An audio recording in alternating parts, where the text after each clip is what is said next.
Wait, the Oscars took place Sunday and nobody told me? Well, judging from the ratings, I'm not the only American that tuned out years ago. Hollywood's open rebellion against God, proud promotion of the perverse, obsession with self, along with hours of narcissism, have become tedious for millions of Americans.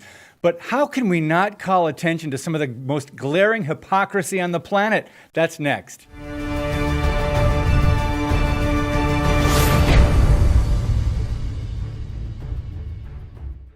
Okay, first let's get this out of the way right now. This is Billy Porter. Who, you ask? Exactly. He's a gay Broadway actor that, needed a little extra attention in Hollywood at the Oscars. Now, don't go gaga over this $30 million necklace she's wearing.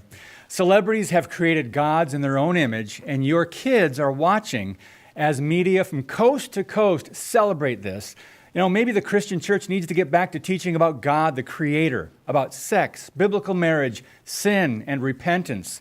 Hollywood elites think they have it all: fame, fortune, worldly success, the fawning approval of their fans.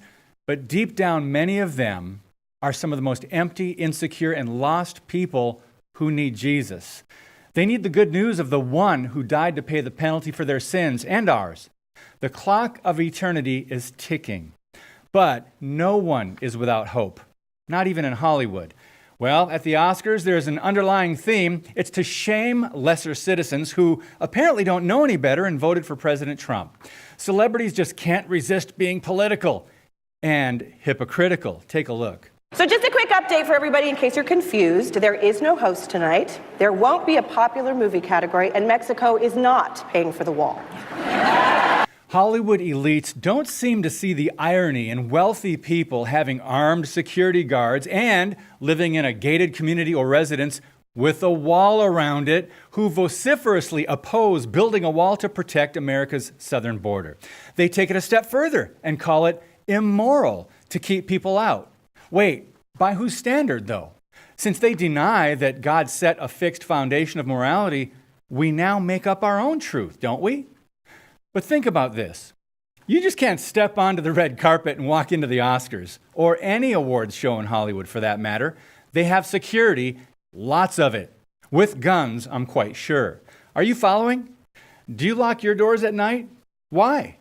Isn't that being intolerant of someone who may need what you have inside your house? But if we want to protect our own children in America from gangs, drugs, sex trafficking, and violence, they call us racists who hate immigrants and children, which, by the way, illegal immigration costs America $135 billion a year. Now, if you're a liberal Democrat and have been out of the loop or maybe fasting politics for a year, you can just tune into the Oscars and catch up on some of the party talking points.